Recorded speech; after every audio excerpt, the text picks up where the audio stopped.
talk is entitled Cuthbert, Bede and Two Great Northumbrian Books. Two great Northumbrian books. The first is the Lindisfarne Gospels, as you see on the left. This, of course, is extremely well known, especially in the northeast of England, where I'm told that people who've grown up in the area hear about the Lindisfarne Gospels and Bede and Cuthbert and so on from primary school onwards.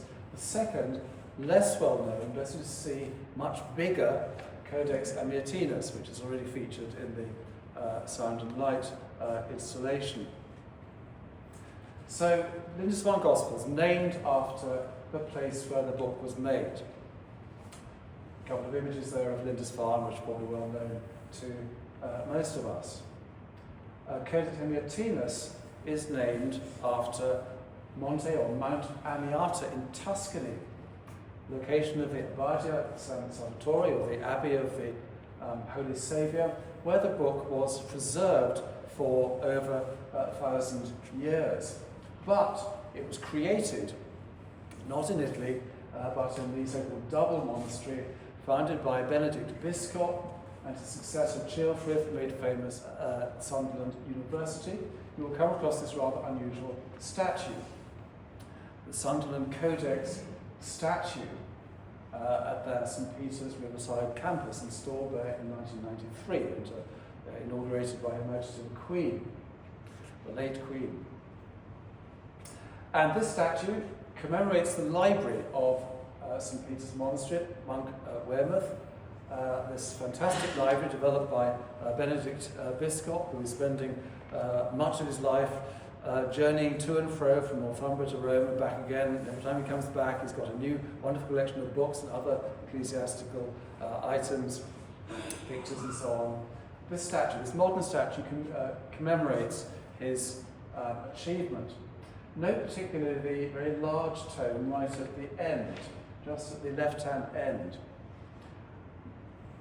And this large tome represents Codex Amiatinus, the oldest intact single-volume Bible in any language, as we keep repeating in these sessions.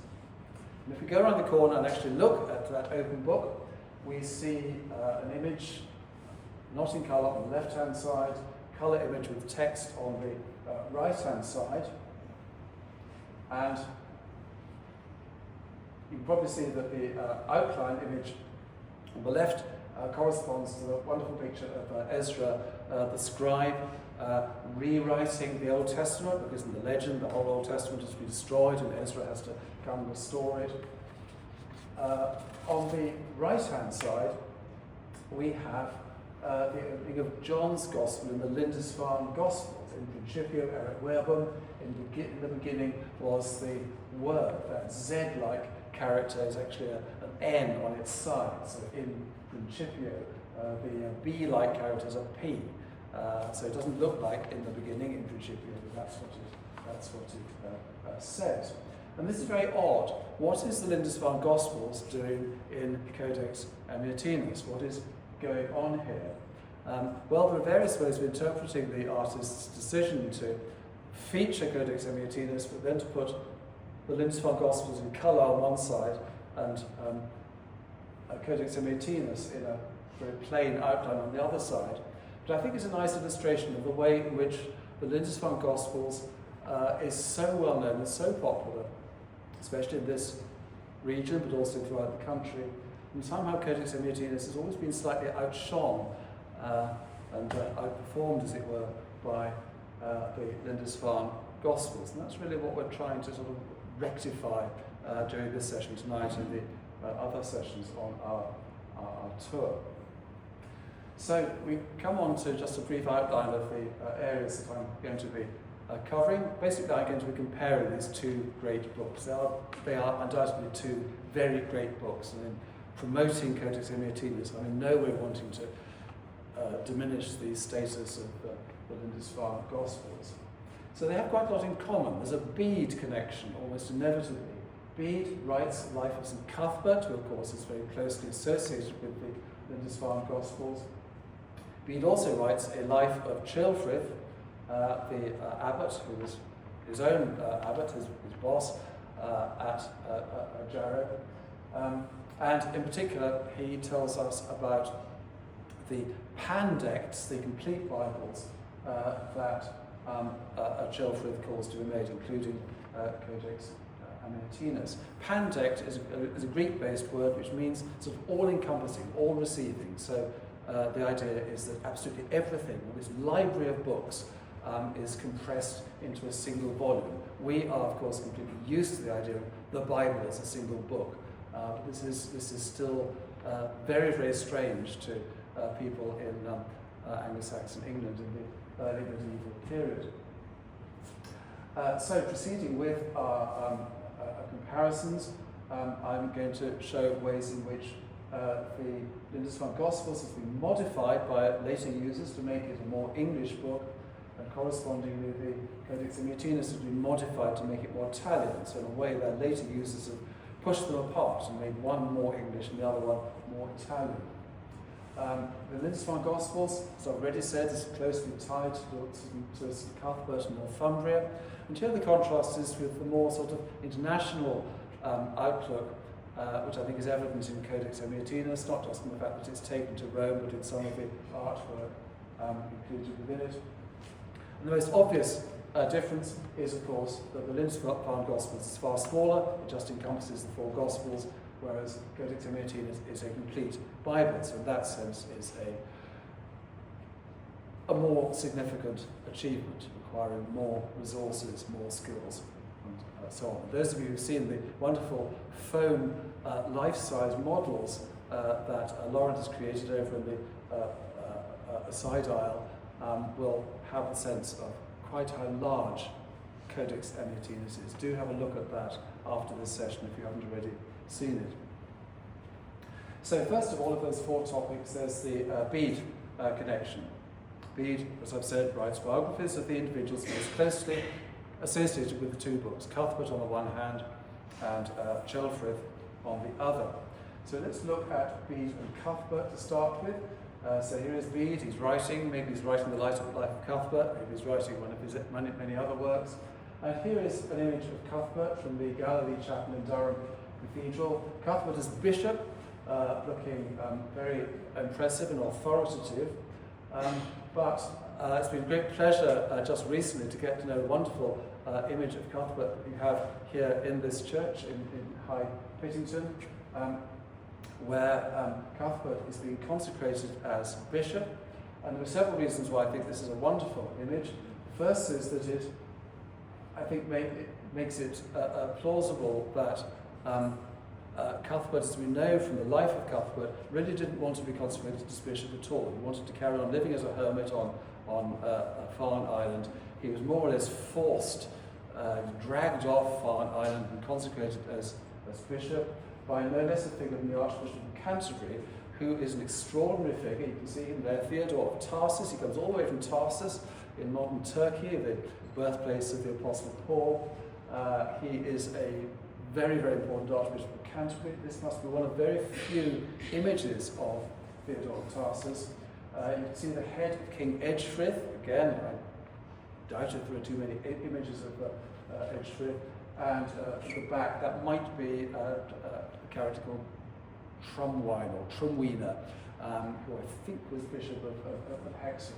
So a wonderful image of Cuthbert's consecration, very closely related to the narrative in Bede's Life of Cuthbert, which tells us all about Cuthbert's reluctance to be consecrated as a bishop. So that's Bede and Cuthbert. Now on to Bede and Chilfrith. We don't have an image of Chilfrith. As far as I know, one doesn't exist. What we do have is a wonderful dedication tablet, which is still on show at St Paul's Church in Jarrow, at which Chilfrith commemorates the dedication of his church. And he dates the dedication, first of all, by the year of King Edgefrith, who is actually within a very few weeks of this going to die at the Battle of Nectarsville in Scotland, but no one knows that at the time, of course. And then in the second half, the lower half of the tablet, he's commemorating himself as the abbot of the monastery in Durham and the founder of the Church of St. Paul's. And, as many of us will know, visited, there are still some of the remains of the original Anglo-Saxon church still extant. So Chilfrith is less well known, of course, than Cuthbert, but he deserves to be better known, and he clearly wants to be better known because he puts himself up into that tablet, and he is a name to remember as the figure who commissions and organises the creation of Codex Amiatinus. So Chilfrith surprises and distresses the monks at Weymouth and Jarrow when he suddenly announces that an already planned trip to Rome, which some of the monks are going to undertake in order to present Codex Amiatinus to the Pope, he announces that he is going to join this pilgrimage to Rome and that he's not coming back, he's going to stay there, so they're going to lose their abbot. They're all very distressed about this.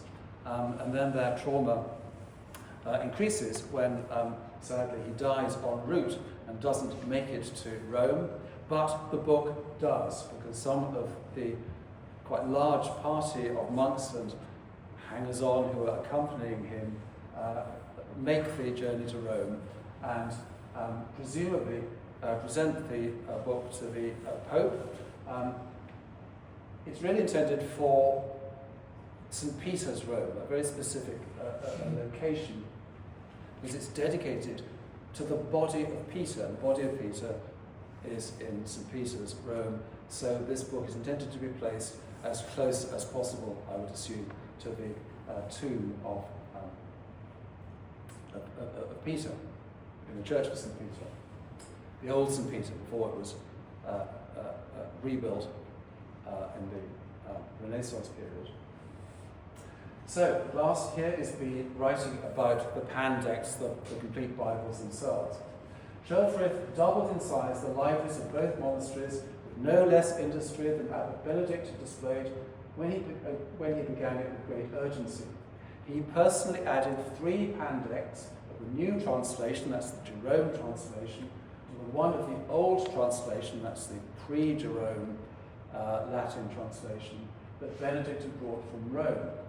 In his old age, in Chilfrith's old age, he took one as a gift with him, amongst other items, on his journey to Rome, and left the others to each monastery. So 3 Pandects, 3 complete Bibles, one of which ends up in the monastic library at St. Paul's, Jarrow, and the other at St. Peter's, Monk, Weymouth. So, Bede is a point of connection, a link between the 2 books. Bede, the author of the Life of Cuthbert, his association with the Lindisfarne Gospels, Bede and Chilfrith with his association with the Codex Amiatinus and the other 2 Pandects. On to the second of my 4 comparisons between these books. Both of them have been modified by later users, and indeed drastically modified.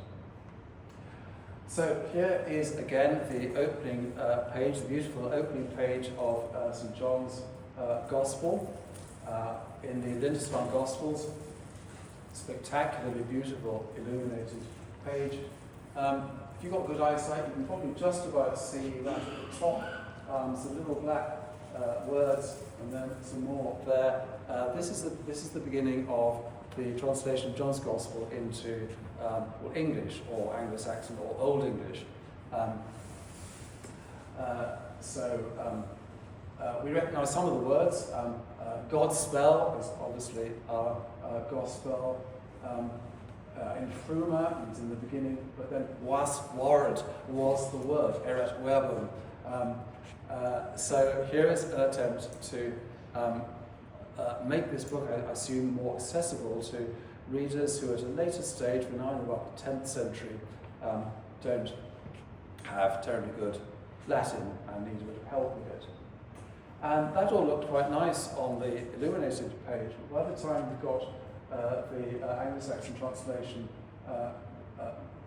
between the lines on every text page. You can see that this is really a pretty drastic modification of this book. It makes it more accessible to English readers, monks who probably have some rudimentary Latin but need a bit of help with the vocabulary. It does somewhat spoil the appearance, I think we might agree, but no doubt he did it for good and pious reasons.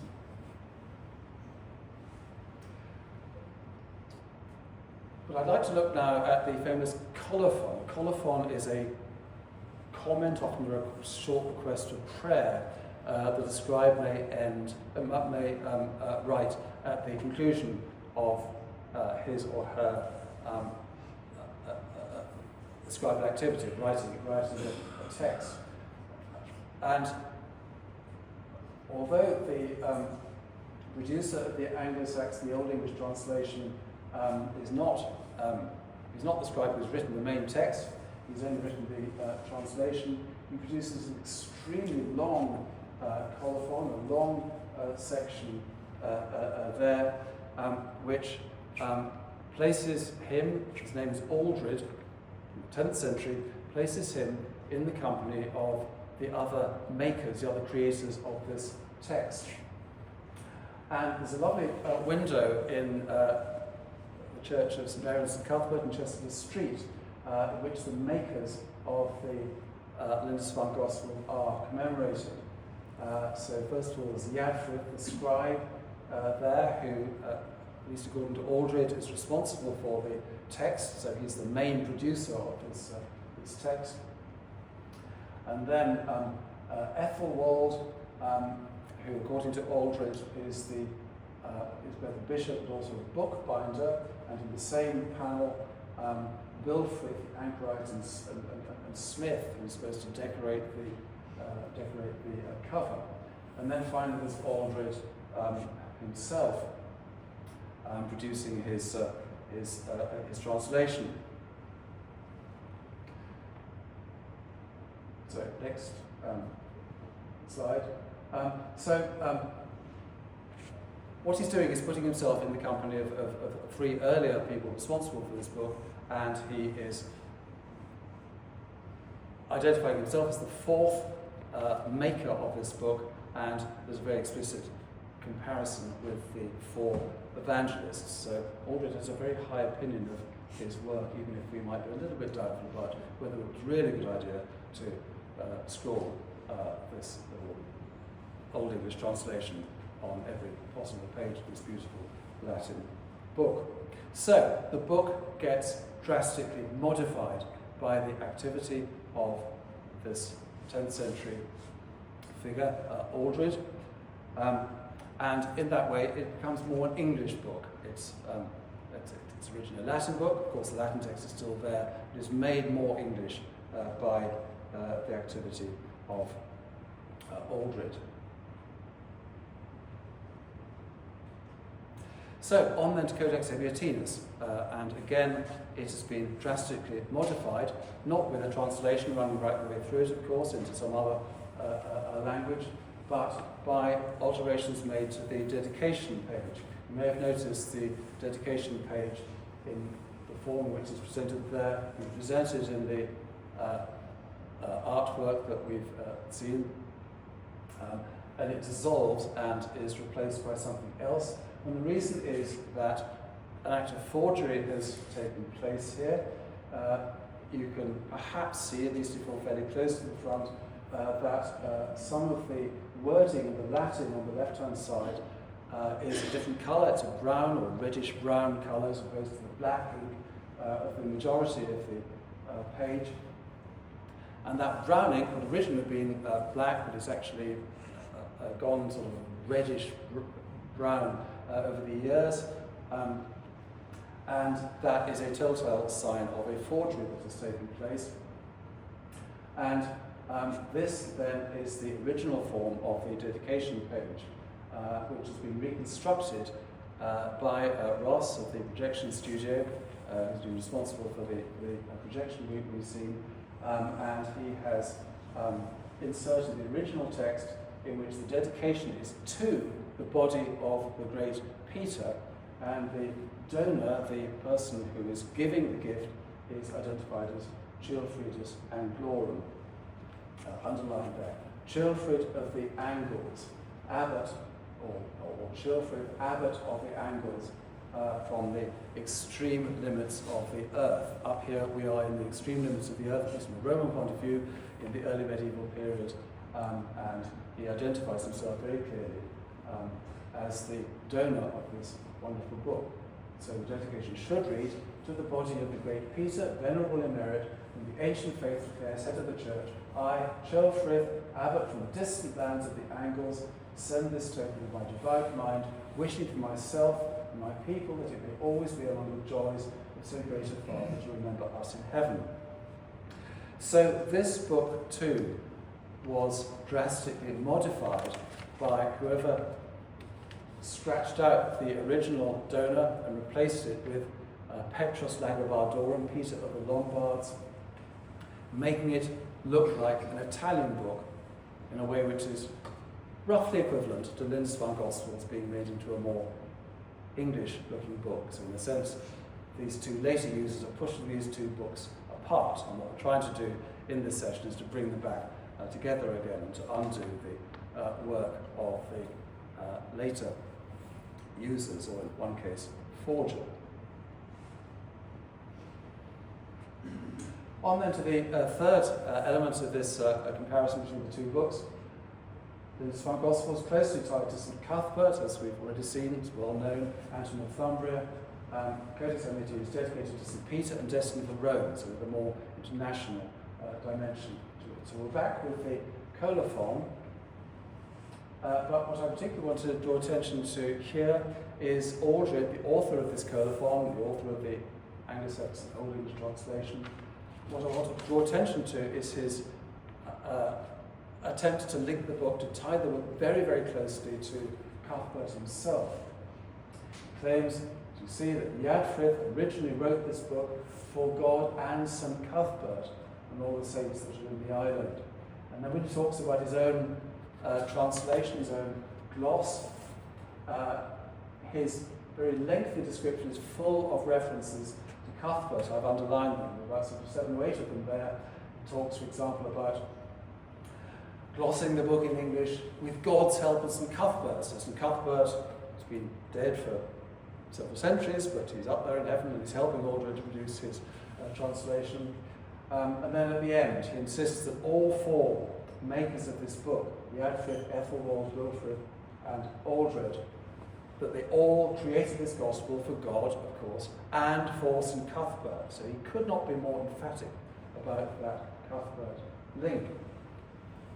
So it's not just Aldred, because there is another image which we haven't yet looked at in that window.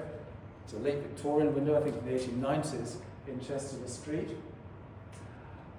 And here we see a nice depiction of a story which comes in quite a late book written by Simeon of Durham, so when I think it's the sort of late 11th century, it's after the Norman conquest. His book on the origin and progress of this Durham church, where, according to legend, the Lindisfarne Gospel book falls into the sea as the monks set sail for Ireland with Cuthbert's coffin. So they're experiencing privation, hardship of various kinds in the north of England, and they decide to set sail for Ireland. But a storm blows up, the book falls overboard into the sea, they're all very distressed. The next day it is recovered undamaged, and the monks learn from this that Cuthbert wishes both his body and the Gospel book to remain in Northumbria. So that legend, that late legend about the book falling overboard and then being recovered the next day, I think is another indication of the strong sense that this is a book that belongs in Northumbria. On then to Codex Amiatinus. Sorry the writing has gone so wobbly on our obviously not terribly flat screen. Here is the biblical tabernacle. You will have seen material relating to the tabernacle from the Sound and Light projection we've enjoyed earlier. Here is an image of the biblical tabernacle seen as if from above.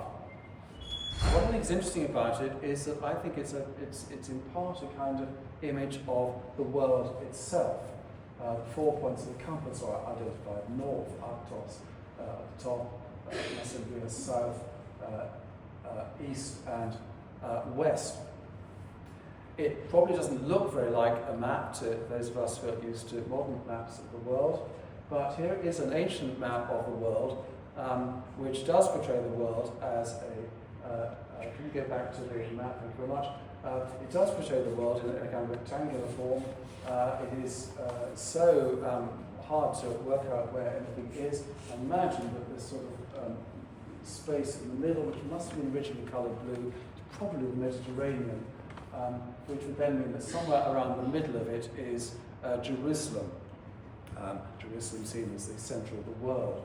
So if we go back to the tabernacle image, I'm guessing that the producers of this image are perhaps thinking that the tabernacle, the holy tent, the precursor of the temple, right there in the middle, represents probably Jerusalem rather than Rome, and then up there in the northwest corner is where we are in Northumbrian, at the ends of the earth, the most distant limits of the earth.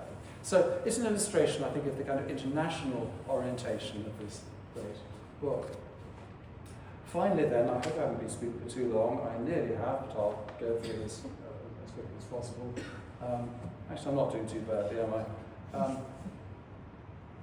The most obvious contrast between them is simply the scale of the achievement of these two books.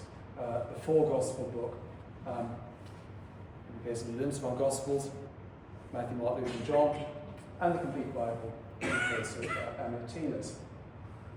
And the point I want to make here is that, wonderful though the Lindisfarne Gospel book is, it is one among many. There are quite a lot of Gospel books from the early medieval period still surviving, many of them with fine artwork, though very few can really compare to the Lindisfarne Gospel. So I've just put a few examples up there. St. Augustine Gospels, a Latin Gospel book, probably the 6th century.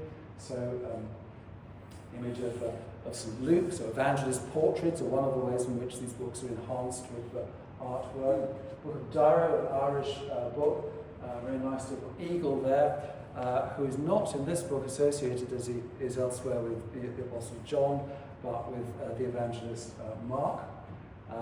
So that's another form of illustration that goes into a number of these gospel books. Symbols that accompany each evangelist, usually John with his eagle, Luke with his calf or ox, and so on. The Durham Gospels has a damaged but still very evocative image of the crucified Christ. Book of Kells, famous for the spectacular artwork that runs right through this book. I've illustrated the canon tables, the concordances showing how passages in one gospel are parallel to passages in another gospel.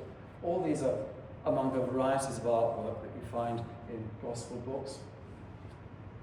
Further examples, maybe I won't go into them in detail, another evangelist portrait from the Lichfield Gospels, another eagle from the Echtenach Gospels. And then further afield, you can see that this tradition of illustrating gospel books is being carried on in Syria. The Rabular Gospels, there is the ascending Christ, the Virgin Mary in the middle, surrounded by the apostles. The Amiatinus Gospels from Armenia, a nice little image of a temple structure there. And the Gerimar Gospels from Ethiopia, that's the evangelist Luke. So gospel books with fine illustrations are really quite common. The Lindisfarne Gospel is uncommon because of the supreme quality of its illustrative work, but the idea of putting all four Gospels into a single book and then decorating it is not particularly unusual. And that, I think, is the key difference between these Gospel books on the one hand and Codex Amiatinus on the other, producing a complete Bible, a pan-decked, a comprehensive volume, including absolutely everything, a whole library of books within a single pair of covers, is unusual.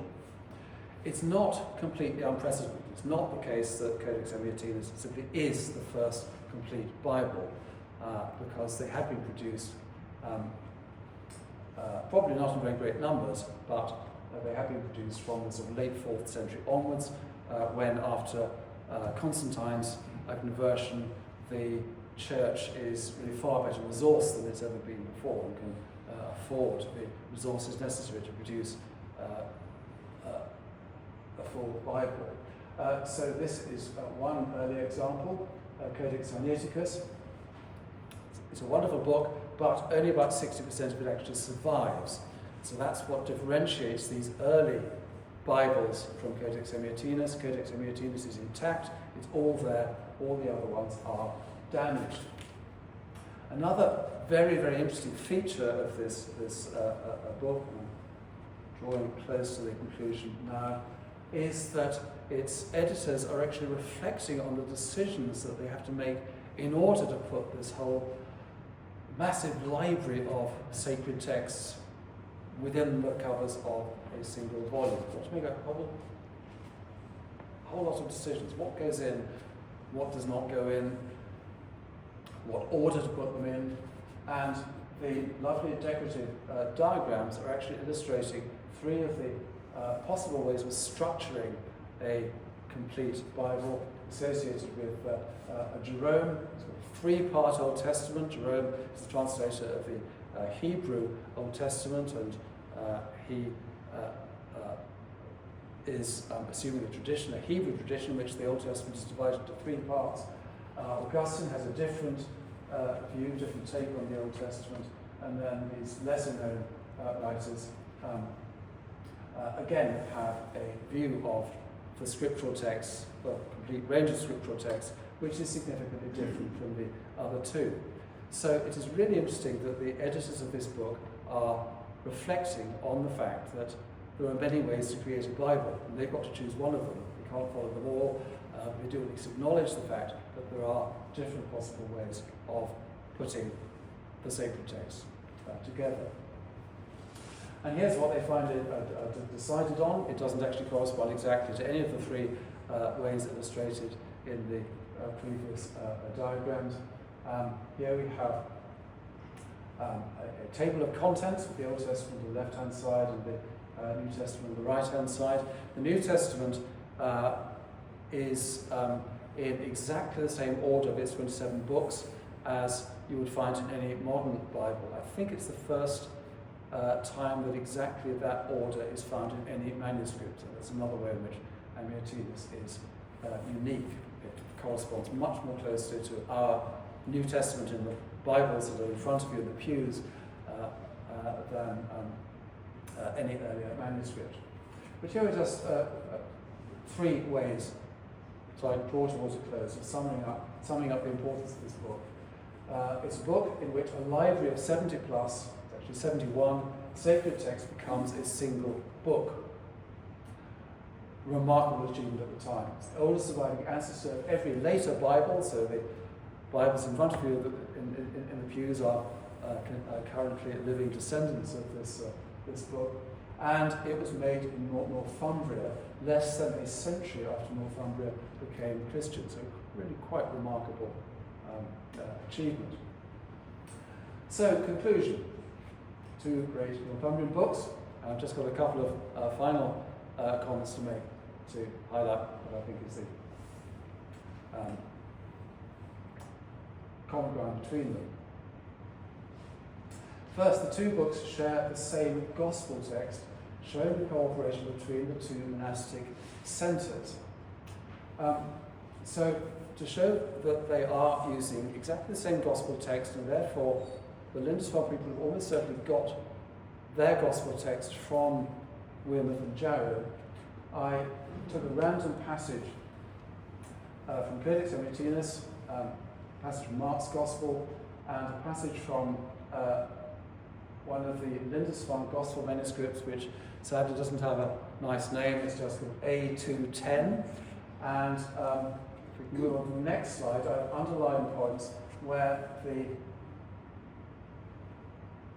other older Gospel book, A210, which has kind of Irish roots, differs from the text of Codex Amiatinus in this quite short passage. And there's sort of 7 or 8, it's more than that actually, I think it's 10 or 12 differences between the two.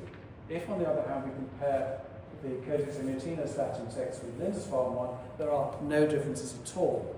This shows, I think, that the Lindisfarne people have borrowed a copy of the Gospels, which has already been used to create the Lindisfarne, the Amiatinus Gospel text. They've borrowed it and they've copied it, and the result is that the Gospels in the Lindisfarne Gospels are virtually identical to the Gospel text in Codex Amiatinus. That is an indication, I think, of close relationships between these two otherwise very different monasteries. That's one concluding point I'd like to make. And secondly, maybe a bit more controversially, and finally, as a Northumbrian book, Codex Amiatinus should be renamed the Chilfrith Bible. It has been named after this mountain in Tuscany,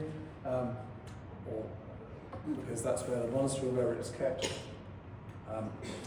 is located. But the association with that monastery is in part the result of that forgery, that replacement of Chilfrith's name with the probably fictitious Peter of the Lombards. And I think we could try and get into the habit of referring to this book as the Chilfrith Bible, as well as Codex Amiatinus. We'll have to refer to it as Codex Amiatinus if people know what we're talking about, but it is actually better known, it would be better named as the Chilfrith Bible, once we realise that the dedication has been falsified, there's been forgery going on there, and Chilfridus Anglorum, Chilfrid of Abbot of the Angles, is the person who is primarily responsible for this book and who should have been honoured as its maker, the Chilfrith Bible. So there are my two great Northumbrian books, the Lindisfarne Gospels, no need to change that name, the Chilfrith Bible on the right, otherwise known, formerly known as Codex Amiatinus. So, finally, back to that statue. I think it's my last slide. Is it my last slide, Amy? It is my last slide. Maybe it does make sense, after all, to put the Lindisfarne Gospels on one side and Codex Amiatinus on the other. These two books do belong together, and perhaps that's the main thing I want to emphasise, that we should be thinking of these two books together as two great Northumbrian books and restore Codex Amiatinus to its extraordinarily significant position in the history of scribal and biblical manuscript traditions. Thank you very much.